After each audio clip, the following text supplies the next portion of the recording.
Приготавливаем костер. Тут у меня колышки забиты, обыкновенные. Это я хвороста натаскал. Ну, хворост, как обычно, мой любимый. Ольха, дуб, осина, береза. Ну, береза чуть-чуть. Обычно в лесу, если он не слишком прохожий, а такой достаточно мало посещаемый лес, много упавших деревьев, и хворост надо собирать на уровне головы. То есть с больших деревьев сверху падают веточки, они застревают в кустарнике, ветках на уровне вашей головы, и они сухие. Можно запросто именно вот этот хворост использовать. Вот он, хворост, вот она, веточка березы, вот прям при вас. Опаньки. Вот этот хворост, который нужен для розжига. Для розжига. Вот он. Он на уровне головы висит, он всегда сухой. Потом опять же берем бересту. В хвойном лесу берем также на уровне головы застрявшие веточки хвои сухие. Они как хворост розжиг отлично, если березы рядом нету в средней полосе России. Это вот я приготовил. Здесь у меня дуб и ольха и осина для шашлыка. Как бы дуб, он когда старый, ветки сухие, вот он такой прям как ржавчина на вид.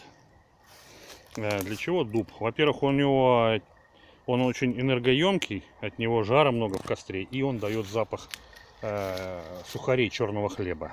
Ну, ольха — это копчение, запах вот этого копченостей отличный. Ольха, осина. Вот. В основном эти деревья использую для приготовления.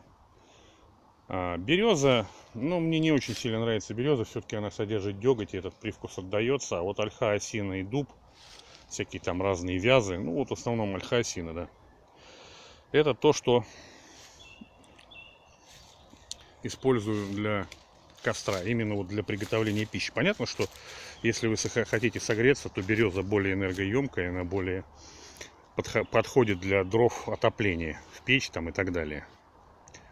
Вот. Вообще не понимаю людей, которые готовят там что попало, сосны, елки туда нашвыряют. Я говорю, ребята, еще покрышки туда накрошить, и вообще самые то будет. Покрышки пакетов полиэтиленовых, там пластиковых бутылок с бычками нажгите, и прям будет все как надо.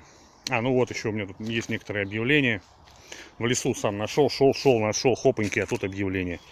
Все подписываемся на YouTube канал Влас Бойко, где будут видео прогулок по лесу, как я готовлю пищу, как я леплю, то есть мастер-классы, роспись, керамика, все это бесплатно. Пользуйтесь, задавайте вопросы, что расписать, что слепить. Все будет для вас. Кухонные новости еще хочу, может быть, рубрику ввести. Вот сейчас костер разожгу, будет второе видео. И третье видео уже непосредственно про само миско. Так что вот так вот все просто и вкусно готовится в лесу.